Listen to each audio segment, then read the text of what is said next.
2 out of the 4 Defenders have had their solo series axed. Fans didn't have any warning before Luke Cage and Iron Fist were cancelled, so why did Netflix pull the plug on a pair of their Marvel shows? Let's go over all the possible reasons. While it seems unlikely that sudden creative differences could ever be the sole reason why Luke Cage and Iron Fist failed to nab 3rd seasons within a week of each other, The Hollywood Reporter claims that was part of the issue, at least with regards to Luke Cage. Considering both cancelled shows have managed 2 solo seasons, it seems odd that the showrunners, Netflix and Marvel, suddenly hit back-to-back speed bumps in their relationships that couldn't be mended. Still, boiling creative tensions could definitely be the straw that broke the camel's back if there were other issues already in play.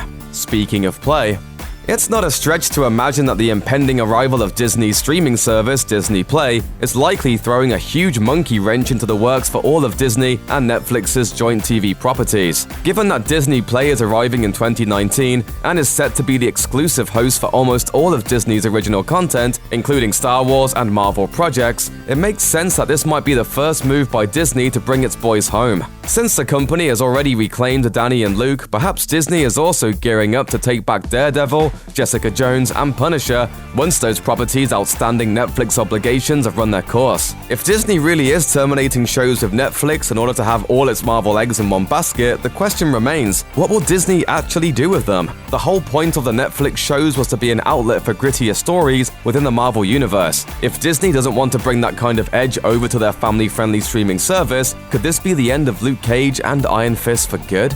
At least on the Iron Fist side of things, quality control has been a real issue. Both seasons 1 and 2 failed to win the world over. Critics and fans alike just couldn't get behind the show's slow pacing, mishandled protagonists, and the scores of other issues.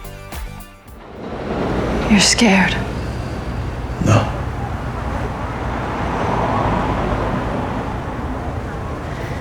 Luke Cage definitely fared better with critics, but it couldn't escape some of the wider cross-brand complaints either. Bloated episodes and unnecessary plot threads weighed down the storyline, proving that perhaps Netflix's and Marvel's formulaic approach to TV still needs some work. There's a chance the 2 companies recognized this and determined that these shows were sinking ships and that it was better to pull the plug now rather than throw more good money at them.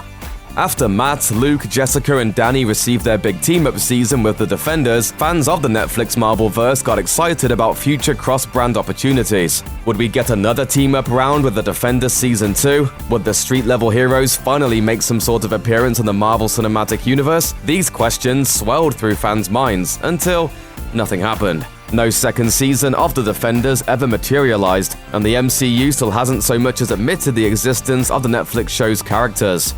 Who the hell are you guys? This paints a pretty clear picture of where the Netflix shows have been heading. Nowhere.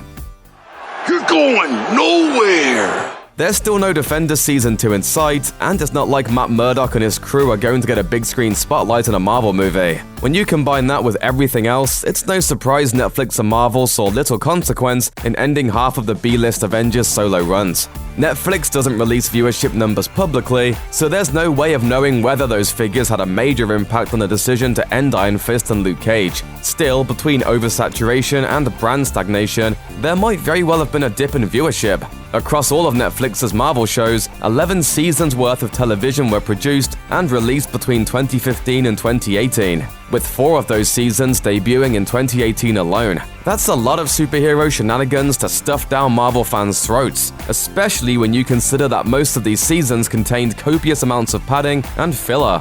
Maybe people just got tired of watching Danny punch things. Yeah!